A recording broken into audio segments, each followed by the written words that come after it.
In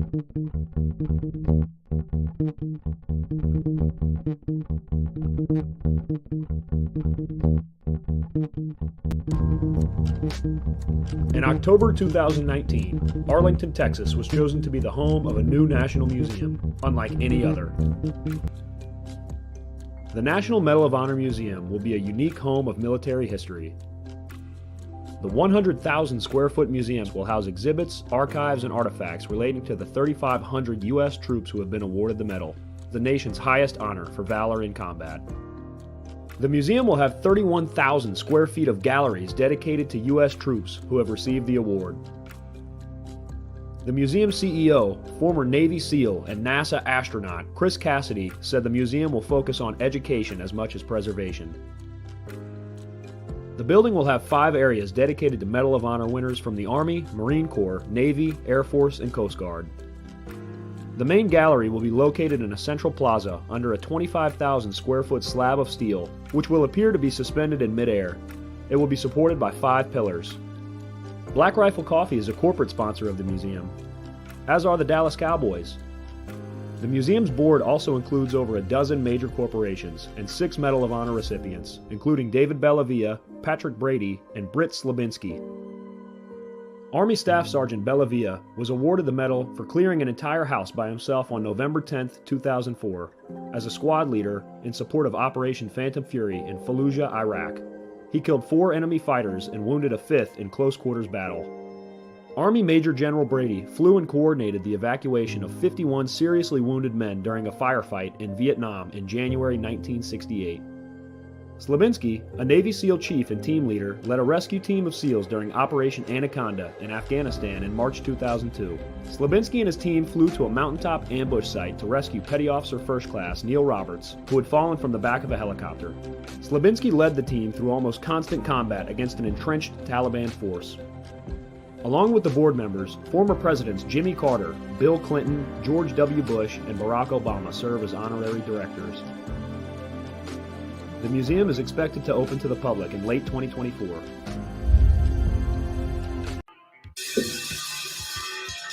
All right. Welcome back. MisFitNation. We are a show founded by a veteran and hosted by 2 veterans and a military spouse. Our mission is to get people to tell their story to the world. If you're an author, share your tips with MisFitNation. If you're a musician or actor, our audience needs to know how they too can get into the business. Coaches, we love our coaches.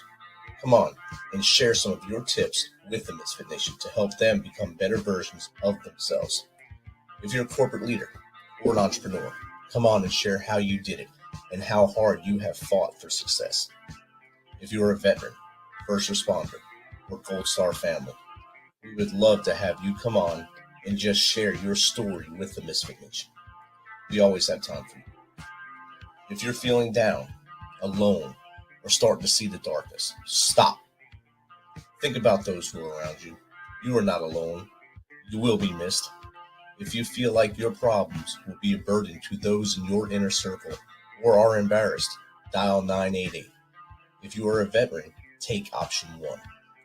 We need you to keep pushing forward. Don't make a permanent solution to a temporary problem. If you're a new listener, welcome to the Misfit Nation. Be sure to subscribe to our show on your favorite podcast apps and also on our YouTube channel at @_Misfit Nation. Subscribe and click the bell to keep you up to date with our latest episodes and all of our news. You can also find us on Heroes Media Group and About Face Radio. Now, let's get to the show. All right. Welcome to our Tuesday after dinner show. We are live again from Clarksville, Tennessee. As we told you the other night, we're still recovering from the tornado that hit here on Saturday. Recovery efforts are ongoing. There's 3 major areas that were hit, 3 major subdivisions, lots of homes destroyed, over 100 homes completely destroyed, over 300 with moderate damage, probably up closer to 600 with medium minor damage. Multiple families displaced, multiple businesses destroyed. So our community is banding together right now to fight through this. through this tragedy in our community. Right now, YAPAC is the go-to organization in our area. They're spearheading everything from donations to volunteers to getting the distribution of those donations out right now on their website at yayoutreach.org. You could see the things that they are needing at this point. And right now, urgent needs are coolers, wheelbarrows, extension cords, ratchet straps, bungee cords, garbage bins, face masks, tape, hot hands to keep people warm, fire starters, lighters, logs, etc., tarps, nails, hammers, rakes, shovels, heaters, propane, ropes, flashlights, gloves, batteries, hard hats, buckets, large contractor bags. If you are sheltering with another for any other families and you still do not have power, please be smart with the heaters. We've already had one house that we lost in the area from uh, using a fire pit in the house and then dumping the coals in the trash can and burning the house down. So be smart. Search out other areas. The Red Cross will help you get rooms. Will help you with hotels or a shelter and to get you hot meals and, of course, keep you warm in this time of need. So again, that's YAI outreach.org. Go to their website and find their donate button, or go to their Facebook page and see their Amazon wish list and donate to them as much as you can and help them out as they help out this community. So tonight we have a Marine Corps veteran coming on. He served 13 years, currently in the reserves. In 2015, he purchased his first real estate investment, a duplex that he house hacked. And after seeing firsthand the way that cash flow could change his life, he went all in on real estate and improving his personal finances. In 5 years, he went from negative net worth to a millionaire with a 100 plus rental units.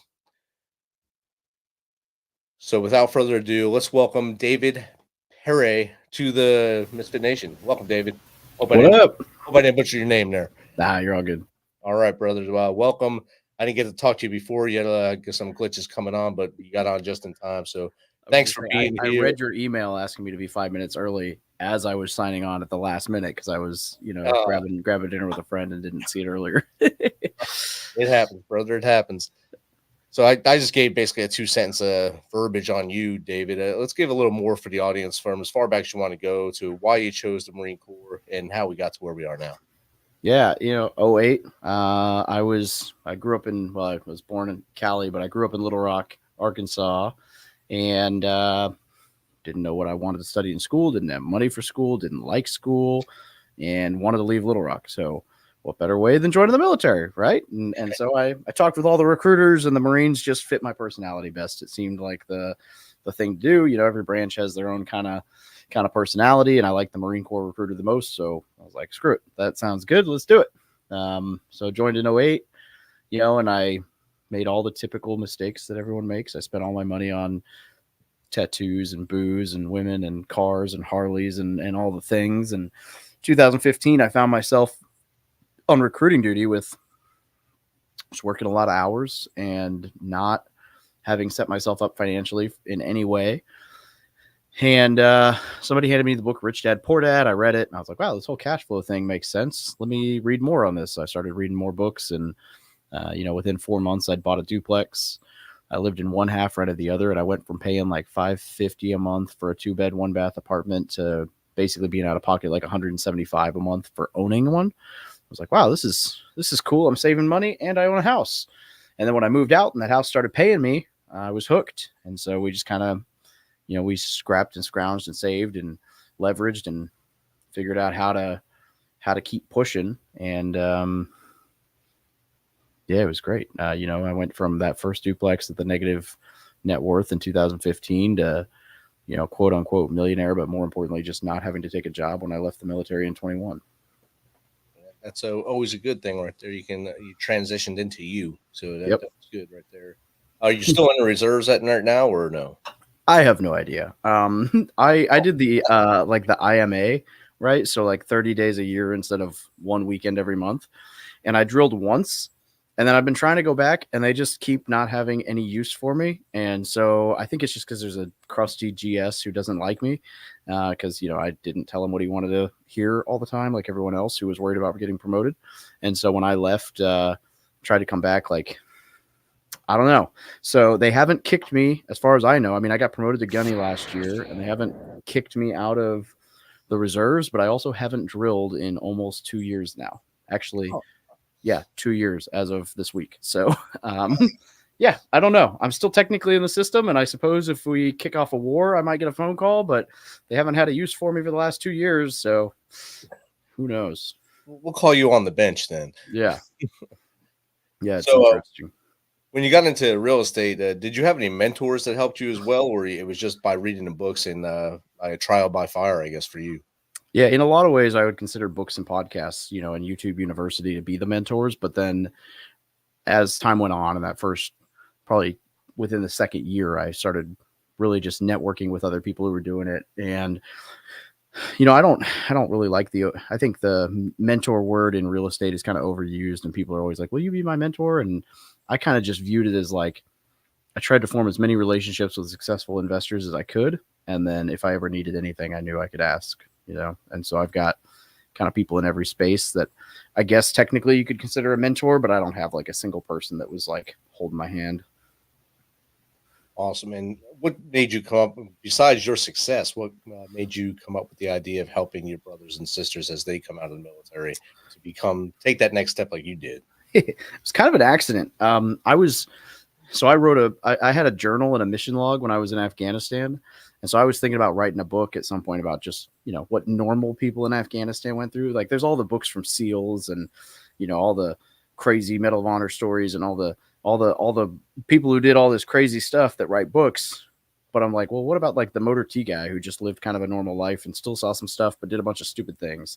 Like in my head, that would make a decent book. And so I was asking a friend how to write a book. He's like, well, you should start a blog and you'll learn how to write. Like put 1,000 words down a day and you'll learn how to write. And maybe you build a little bit of a following and then you can launch it. And I didn't know what to write about. So I just started writing about, being a military guy, learning about real estate. So I figured I'd just write about whatever I was learning. And that just kind of took off over time. I didn't even come up with the name of the website. And over time, people started like they'd read an article, then they'd ask questions. And if I got the same question a few times, I'd write an article on that one so I could kind of, instead of answering the question, I could just point people to the article. And then one day it just kind of ran off. I mean, the Facebook group had a few thousand people in it, and it went from like 100 people a week to 100 people a day would join, then 200 a day, and 300 a day. And one day I was like, oh my God, I have a business. What do I do with this? And so, yeah, it was kind of by accident, I guess. And that's probably part of why it had success was that it was authentic and it wasn't a big sales pitch. And that's always a good thing when it's not the pushing it in your face, like a lot of the LinkedIn requests you get now. Someone will request to be your friend. And then as soon as you say yes, or in your network, as soon as you say yes, you get a sales pitch in your messaging. I hate it. That's one of the most annoying things I get. Just say hello, and if we get to that point, that's awesome. Then we're there. Yeah, it's more genuine that way. And sometimes I just go right back and unlink them in, so I link them out at that point. Yep, I agree. Especially once I started the show, I got a lot of those from Southeast Asia coming on my LinkedIn and the VAs telling me that they can help me out and make me a better podcaster. Yeah. And I kept asking them where they were, and they would always say Texas. My favorites when they say they left a review and they screenshot like the review that hasn't been published, but they typed it out. Right. And you go to Apple and you're like, you didn't leave a review, and they're like, oh, it takes a few days to post. And I wait like 3 or 4 days and I go back and I'm like, there's still no review. And then I never hear from them again. I'm like, why would you even pretend that? Like, just click submit if you're. It won't hurt you. Yeah. Yeah. Help me help you out. Yeah. Yeah. It's so weird. So explain from military to millionaire to the lowest level to these guys and gals that are listening now. And what hurdles did it take you to get over besides yourself to get over and have the better mindset to move forward? Well, you nailed the big one right there on the head, myself. Getting out of your own way, getting past imposter syndrome, all of those things. think the biggest thing, and I still struggle with this, is just tracking your spending. You know, I was blowing money on stupid stuff, and I still, now that I have more money, I blow proportionately a smaller amount, but more money in reality on things that probably don't matter too much. You know, I've crept up a little bit, I guess, in lifestyle, but my savings rate's better. And it took a while for me to realize, like, if you're not saving any of it, then it doesn't matter if you bring in extra money and you spend it, then you might as well not have brought in the extra money. Like, it doesn't help you get where you want to go. You know, and I became a little bit better investor. I stopped being the one operating my deals because I'm not a great operator. I'm better at negotiating and creative financing and pulling people together, but I'm not the guy who should be managing the properties. And so I kind of worked my way out of that. But I mean, realistically, like, I think people overcomplicate it. Like the whole real estate thing, you've got a VA loan, you know, buy a fourplex, live in one unit, rent the other units, and you'll learn pretty much everything you need to know about landlording and investing there. And then as you're doing that, you can kind of learn about other strategies and rock and roll. So my whole premise essentially is like, you've got great benefits, use them, eat at the chow hall instead of eating out, and, you know, save some money, invest it. And, you know, if you got like a little side hustle for something you're passionate about, great, but you totally don't need that. Everyone has to have 8 side hustles now, so that's always a fun thing. It's funny you say chow hall. I drive around. I work on a base here in Kentucky. I live in Tennessee, and every day you see another chow hall that's closed. So the soldiers have to play like this roulette wheel to figure out where they're supposed to eat, and that just causes them to go spend money elsewhere because they don't know which one's open and how they can get food. Yeah, that's annoying. Yeah, it's horrible. But, yeah. I never really seen it because I was married most of my career, so I didn't really rely on that. So I didn't hear the problems because most soldiers would just leave. I'm going to start by. They'll be back and they'll be full. So all right, good. Everything's working out for us. Yep. That definitely is something that really will help them save. I used to tell my guys and girls not to rush out and buy that car like you mentioned earlier, buying the Harleys and the motorcycles and such. If you're in the barracks, you don't need the car. Someone else already made that mistake. Carpool. Yep. Carpool. Well, most barracks are within walking distance of your unit too, and of everything. Usually. Yeah. So, if it's that far, then I'm sure one of those who already made that mistake will let you carpool with them. Absolutely. So, yeah, that's a huge cost savings. I used to tell the same. In fact, I didn't have a vehicle myself until after 2 years in. When I was in Japan, I didn't have a car, and I bought the Harley, I guess, technically while I was still in Japan, but I picked it up when I got to the States. Right. And I was basically paying on it when I was deployed. Definitely. I mean, sometimes that's the best way to buy it while you're overseas because you get those little tax breaks and such like that. And you can build it to your specs, and wherever you come back to the States, you can pick it up. Yep. Within close proximity there. It's a pretty good deal. Yeah, it was great.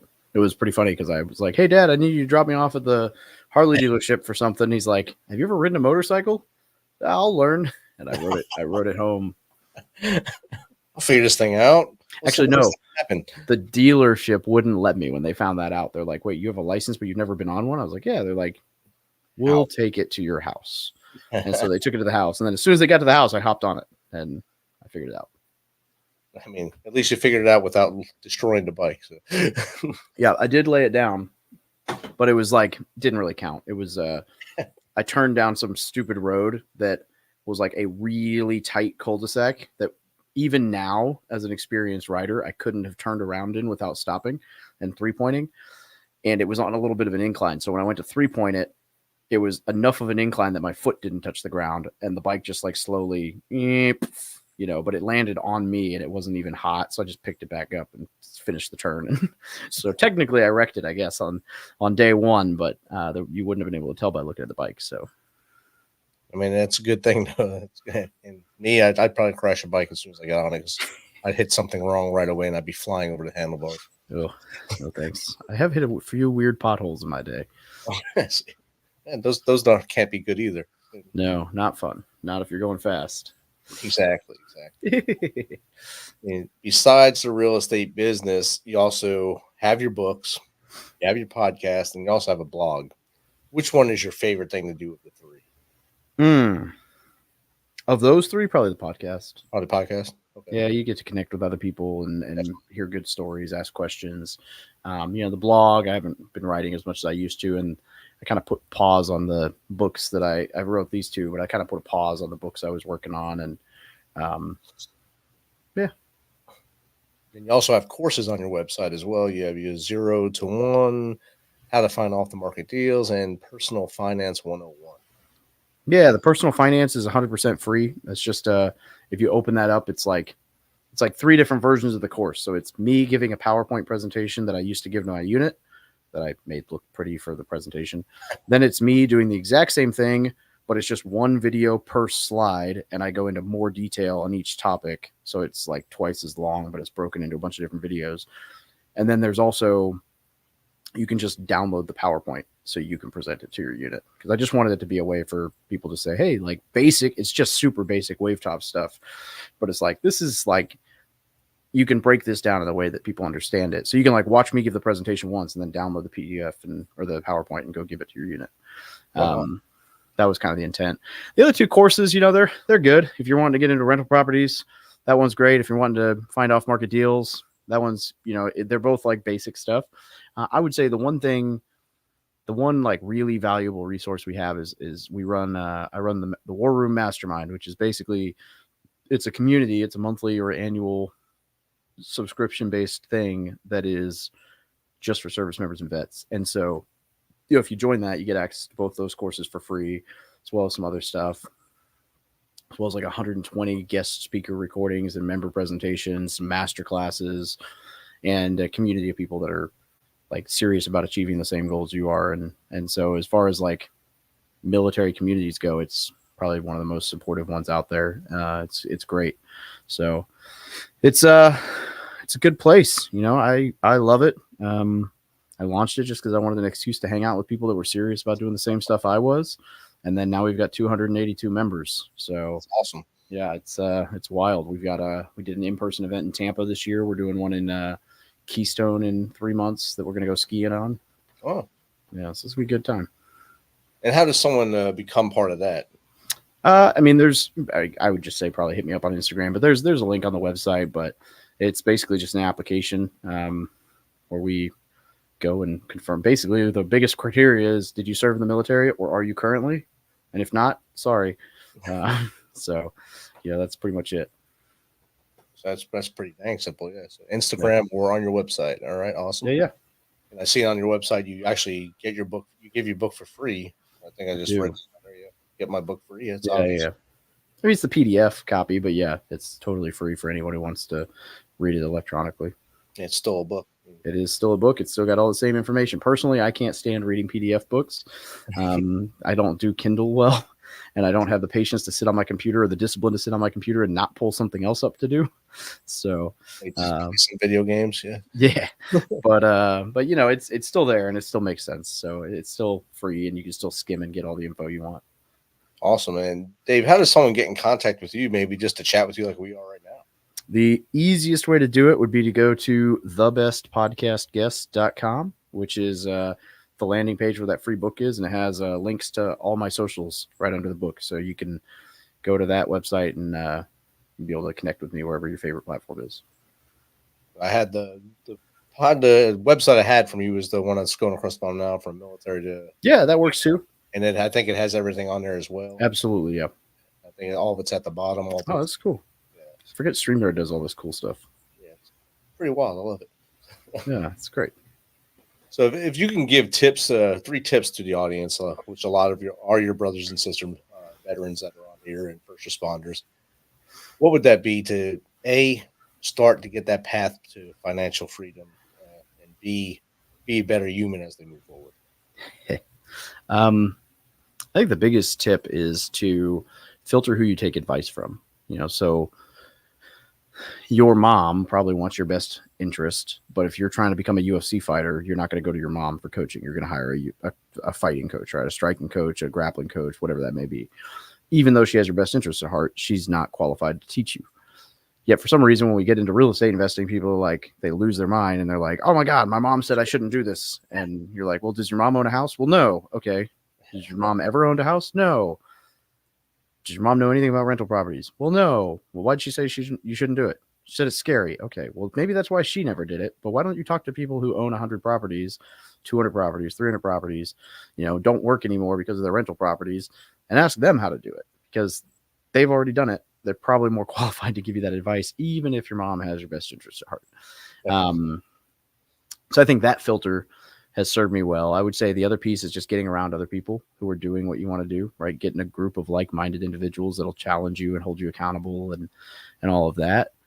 And then, and being a better person, just be a better person. I mean, I don't know that there's any need or way to overcomplicate it. Just, use the golden rule as a baseline and treat people how you would like them to treat you, and, leave people alone to live their life, and I think you'll be all right. Exactly. Treat others as you expect to be treated. That's a very good golden rule to have. And don't be a dick. That's the number 2. Yep. You can do those things, you'll be all right. Sorry, FCC, but I had to throw it out there. Dave, thanks again for taking some of your time tonight. I know you're a busy man as well, and hanging out with us and sharing some of your knowledge with the audience tonight. It's been great having you. If you want to come back on in the future, don't hesitate to reach out. Absolutely. Thank you very much, Rich. I appreciate it. Thank you, brother.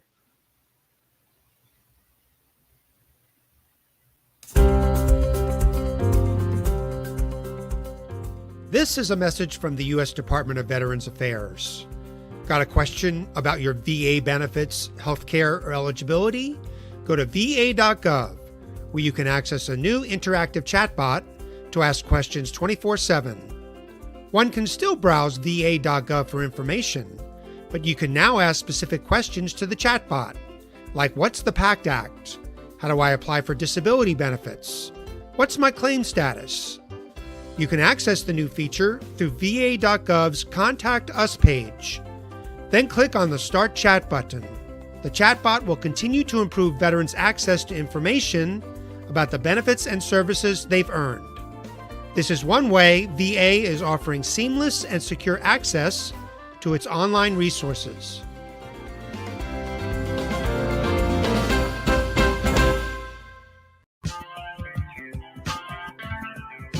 Thanks for checking us out and being a part of the Misfit Nation. Don't forget to visit our website at themisfitnation.com. That's themisfitnation.com. Check out all of our past episodes and get some of that great Misfit Nation gear. As always, be humble, stay hungry, and keep hustling, because we are Misfit Nation.